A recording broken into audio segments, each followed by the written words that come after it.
তাক ভগৱান ৰামচন্দ্ৰ আমাৰ সকলোৰ কাৰণে ভগৱান। সমগ্ৰ ভাৰতবৰ্ষত প্ৰভু ৰামচন্দ্ৰক আজি 5000 বছৰৰ পৰা আমি ভগৱান হিচাপে মানি আহিছোঁ। কোনোবাই মা কামাখ্যাক মানিছে, কোনোবাই গুৰুজনক মানিছে, কিন্তু ভগৱানক আমি মানিছোঁ। তেনে প্ৰেক্ষাপটত যদি আজি বেংগলৰ দৰে ঠাইত যদি ভাৰতবৰ্ষত যদি এনেকুৱা ঘটনা ঘটিব লাগে, ইয়াতকৈ ঘৃণনীয় আৰু ইয়াতকৈ গৰিহণাৰ পাত্ৰ হ'ব নোৱাৰে, যোনেই নকৰক।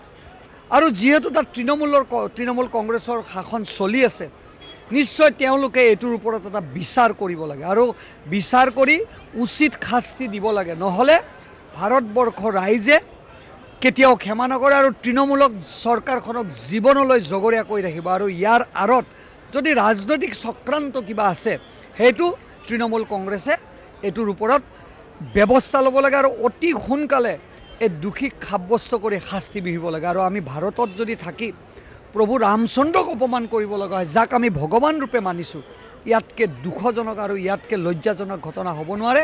সেইকাৰণে এই যিসকল ব্যক্তিয়ে এই কাম কৰিছে, তেওঁলোকক আমি তীব্ৰ গৰিহণা দিছোঁ আৰু সকীয়াই দিছোঁ যে প্ৰভু ৰামচন্দ্ৰক লৈ কেতিয়াও ধেমালি আৰু কেতিয়াও এনেকুৱা তিৰস্কাৰযুক্ত কাম তেওঁলোকে নকৰে যাতে। তাক ভগৱান ৰামচন্দ্ৰ আমাৰ সকলোৰ কাৰণে ভগৱান। সমগ্ৰ ভাৰতবৰ্ষত প্ৰভু ৰামচন্দ্ৰক আজি 5000 বছৰৰ পৰা আমি ভগৱান হিচাপে মানি আহিছোঁ। কোনোবাই মা কামাখ্যাক মানিছে, কোনোবাই গুৰুজনক মানিছে, কিন্তু ভগৱানক আমি মানিছোঁ। তেনে প্ৰেক্ষাপটত যদি আজি বেংগলৰ দৰে ঠাইত যদি ভাৰতবৰ্ষত যদি এনেকুৱা ঘটনা ঘটিব লাগে, ইয়াতকৈ ঘৃণনীয় আৰু ইয়াতকৈ গৰিহণাৰ পাত্ৰ হ'ব নোৱাৰে, যোনেই নকৰক।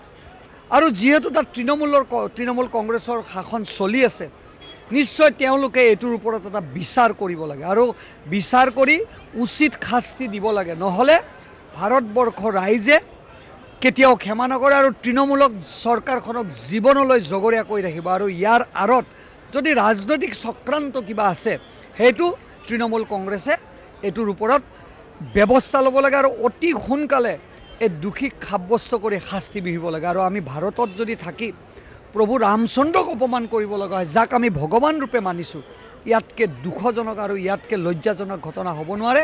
সেইকাৰণে এই যিসকল ব্যক্তিয়ে এই কাম কৰিছে, তেওঁলোকক আমি তীব্ৰ গৰিহণা দিছোঁ আৰু সকীয়াই দিছোঁ যে প্ৰভু ৰামচন্দ্ৰক লৈ কেতিয়াও ধেমালি আৰু কেতিয়াও এনেকুৱা তিৰস্কাৰযুক্ত কাম তেওঁলোকে নকৰে যাতে। তাক ভগৱান ৰামচন্দ্ৰ আমাৰ সকলোৰ কাৰণে ভগৱান।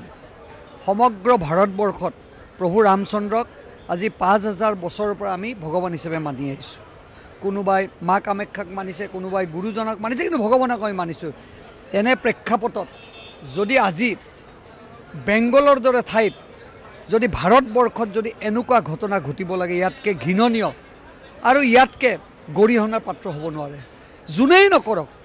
আৰু যিহেতু তাত তৃণমূল কংগ্ৰেছৰ শাসন চলি আছে, নিশ্চয় তেওঁলোকে এইটোৰ ওপৰত এটা বিচাৰ কৰিব লাগে আৰু বিচাৰ কৰি উচিত শাস্তি দিব লাগে। নহ'লে ভাৰতবৰ্ষৰ ৰাইজে কেতিয়াও ক্ষমা নকৰে আৰু তৃণমূলক চৰকাৰখনক জীৱনলৈ জগৰীয়া কৰি ৰাখিব। আৰু ইয়াৰ আঁৰত যদি ৰাজনৈতিক চক্ৰান্ত কিবা আছে, সেইটো তৃণমূল কংগ্ৰেছে এইটোৰ ওপৰত ব্যৱস্থা ল'ব লাগে আৰু অতি সোনকালে এই দোষীক সাব্যস্ত কৰি শাস্তি বিহিব লাগে। আৰু আমি ভাৰতত যদি থাকি প্ৰভু ৰামচন্দ্ৰক অপমান কৰিব লগা হয়, যাক আমি ভগৱান ৰূপে মানিছোঁ, ইয়াতকৈ দুখজনক আৰু ইয়াতকৈ লজ্জাজনক ঘটনা হ'ব নোৱাৰে। সেইকাৰণে এই যিসকল ব্যক্তিয়ে এই কাম কৰিছে, তেওঁলোকক আমি তীব্ৰ গৰিহণা দিছোঁ আৰু সকীয়াই দিছোঁ যে প্ৰভু ৰামচন্দ্ৰক লৈ কেতিয়াও ধেমালি আৰু কেতিয়াও এনেকুৱা তিৰস্কাৰযুক্ত কাম তেওঁলোকে নকৰে যাতে।